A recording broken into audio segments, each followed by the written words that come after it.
Welcome to USA Global TV and Radio, where our mission is to provide education, entertainment, hope, and inspiration. USA Global TV and Radio connects you with experts and audiences all around the world every single day to help you succeed in business and to live a richer life.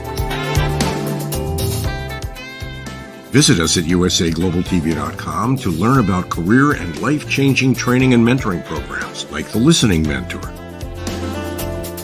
Subscribe to our newsletter to stay informed about our special programs and offers. Discover how you can become a guest on one of our shows or a host or producer of a USA Global TV and Radio show of your very own.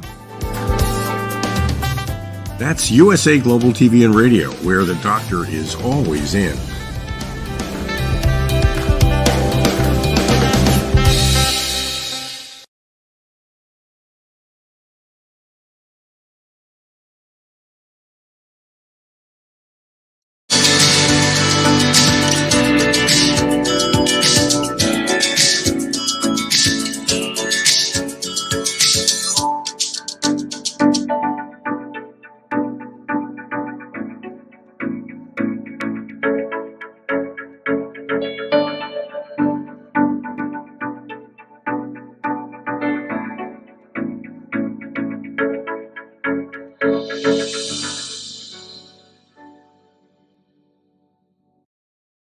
Hello, beautiful soul family, and welcome to Weekly Wisdom and Insights, your home for spiritually guided transformation and empowerment. I am your host, Dearjames, and together with the unseen, Spirit, Source, and Symphony, we look at the current energies, the intuitive wisdom and insight, and we go as guided. And we have so much to cover in this episode, so we are just going to jump right in. And remember that we incorporate your comments and questions live throughout the broadcast, so just drop them in and we will incorporate them.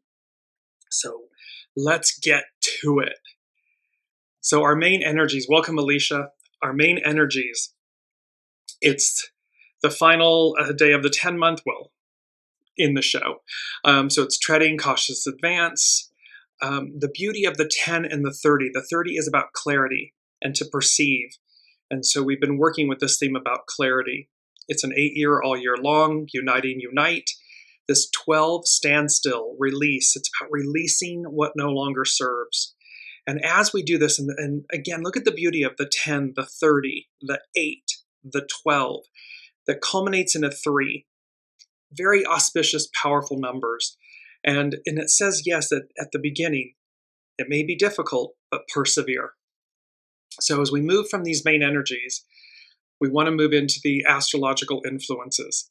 And with the focal point, welcome Deborah, with a focal point on the upcoming, really the main event is the upcoming, it's on this coming Sunday, Mars-Pluto opposition at 29 degrees, Cancer and Capricorn.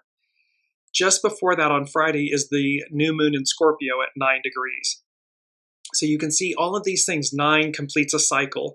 The 29 in astrology is the most powerful. It's the anaretic degree. It's these huge, massive endings and shifts. And when I looked at this, so when I looked at the main astrological chart, I'm just going to bounce between these two images because it was about the sacred square and the number 42. And here is the astrological chart for Mars, the Mars-Pluto opposition. And when you look in the center, in the inner ring, you will see 3 minor grand trines. They are, the points are to the exterior of the circle, if you will. And so you see one on the left, one kind of bottom left, and then going over bottom right. And it's like facets on a diamond. So there are these minor grand trines. In the middle is a grand water trine. It's between Mercury and the moon in Sagittarius, down to Neptune in Pisces, over to Mars in Cancer. So, and then when you look, so you have this grand trine, it's a big triangle in the center, and then these mini triangles supporting it. And then in the center is this rectangle. So, and then of course there's the 3 the prominent opposition that's between Pluto and Mars, left to right. Top to bottom, there's one between Venus and Jupiter, and then a more subtle one between, or loose one, if you will, between Mercury and the moon, the new moon, and Uranus down below.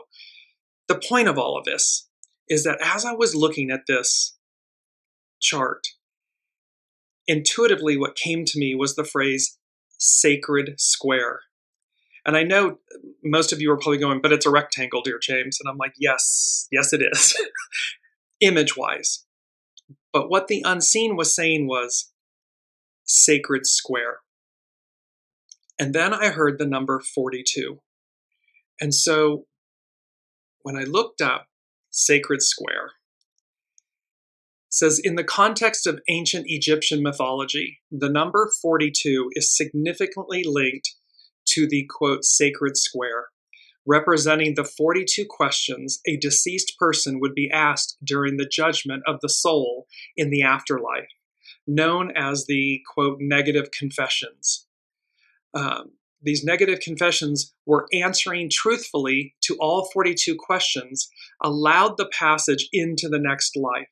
Essentially, the sacred square symbolizes the space where this judgment took place, with each side representing a facet of the 42 questions. And so, and we were just speaking about these minor grand trines looking like facets on a diamond.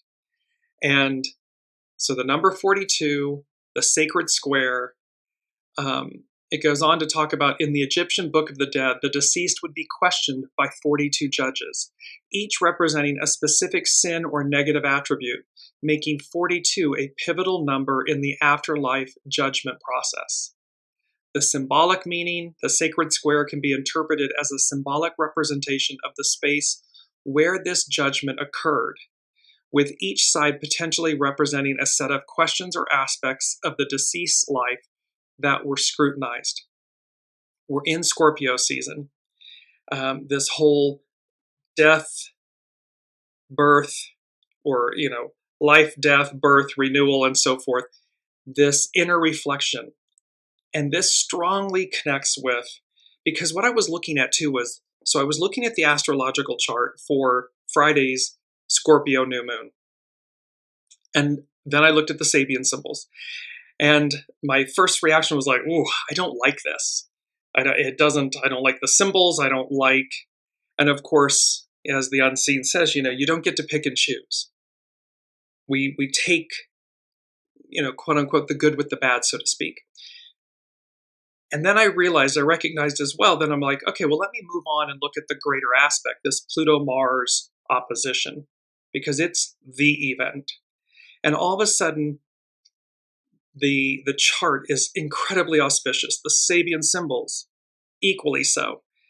And we will cover those in next week's show, the Sabian symbols. We may get to some of them. There's so much to cover here. And so it was like this dark before the dawn, meaning that the Scorpio new moon is almost like the death before the rebirth. And how dark, heavy it can be. And it's a Scorpio, it's a new moon, so and yet it's still, there's a deep message about death and rebirth. Welcome, Olivia. And this particular scripture goes along with this. It's been used in the current US election and so forth.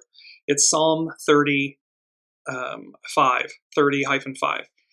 Weeping may endure for a night, but joy cometh in the morning.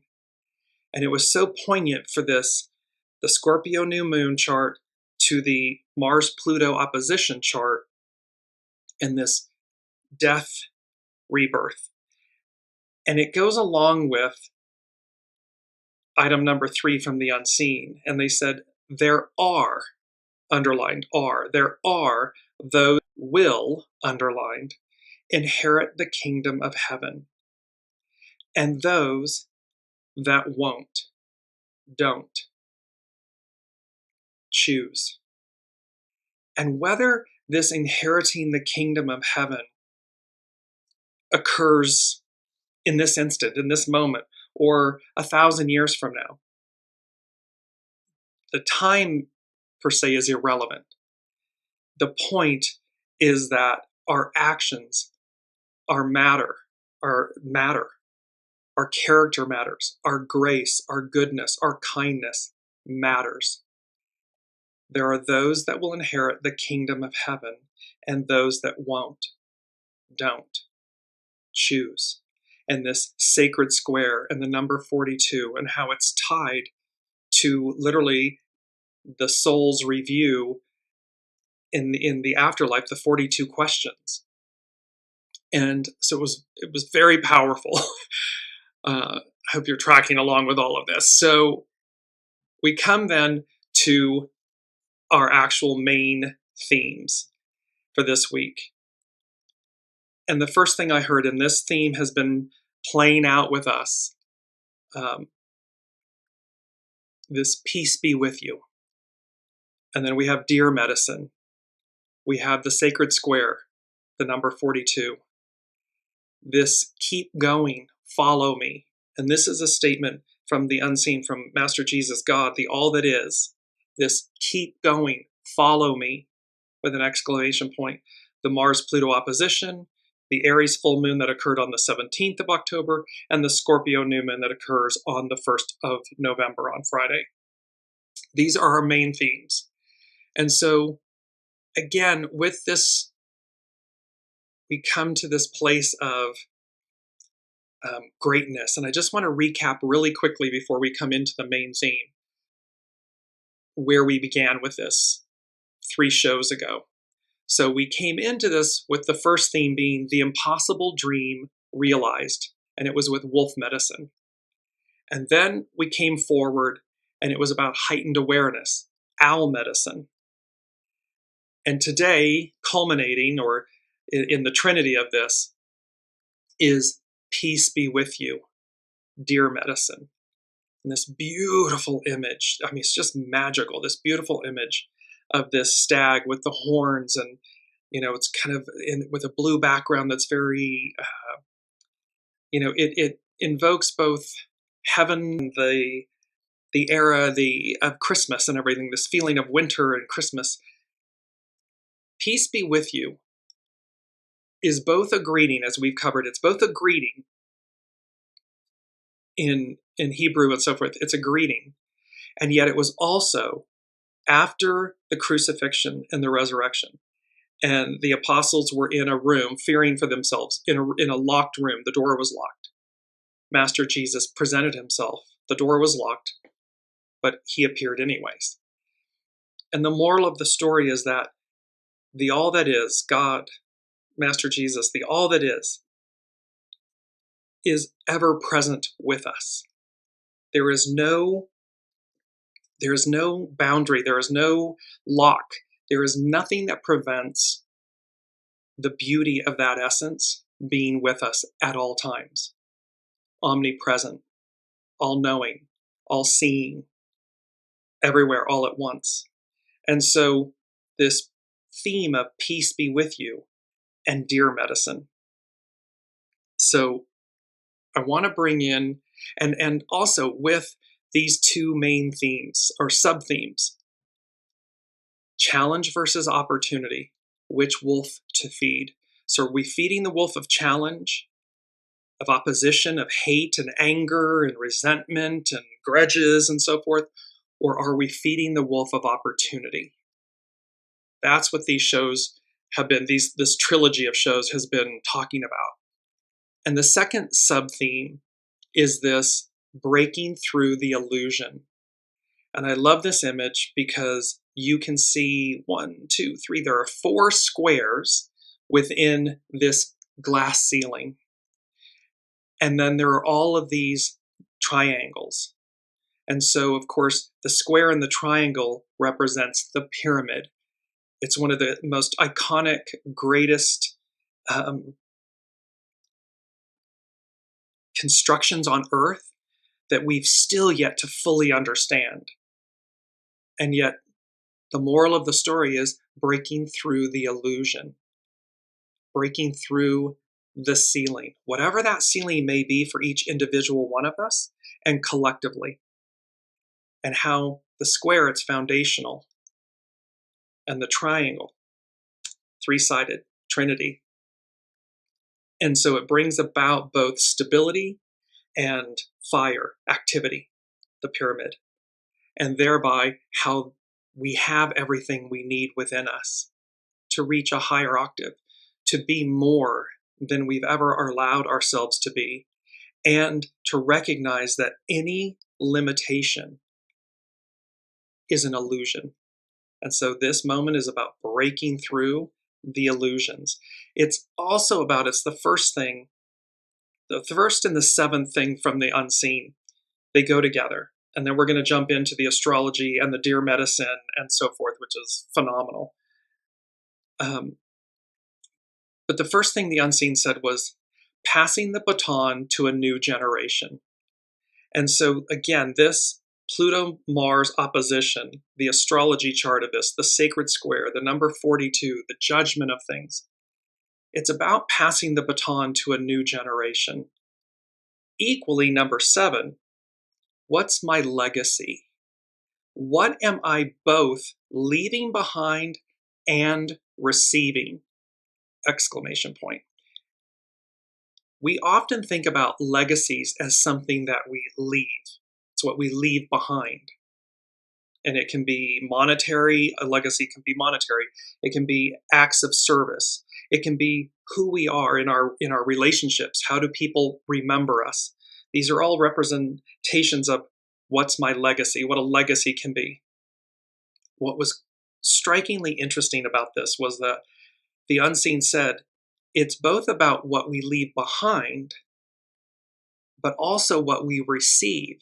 And so they're bringing clarity, heightened awareness. They're bringing to our awareness that whatever that legacy is that we're quote unquote leaving behind, it's also the energy of what we're receiving. So again, if your legacy is shadow, darkness, bitterness, anger, resentment, hate, that is both the legacy you're leaving behind, but it is also the legacy you are receiving. Equally, if your legacy is of generosity and goodness and kindness and empathy and compassion, joy, it is both the legacy you are leaving and the one you are receiving. Powerful, powerful messages from the unseen. So we're going to jump to Pam Youngin's North Point Journal. And I'm going to take a few excerpts from this and then post her full post at the show comments on Facebook, on the Dearjames Facebook page. So Pam says, a choice point. The time has come for us to choose. I'm not referring to the upcoming elections, but to the much more crucial question that currently lies before us. What qualities, what energy do we each want to embody and therefore contribute to the world? This directly ties to the number 7. What's my legacy? What am I both leaving behind and receiving? Like most astrologers, Pam has had her eye on this week's Mars-Pluto opposition for many months. It is one of the most significant planetary events of 2024, if not the main headline.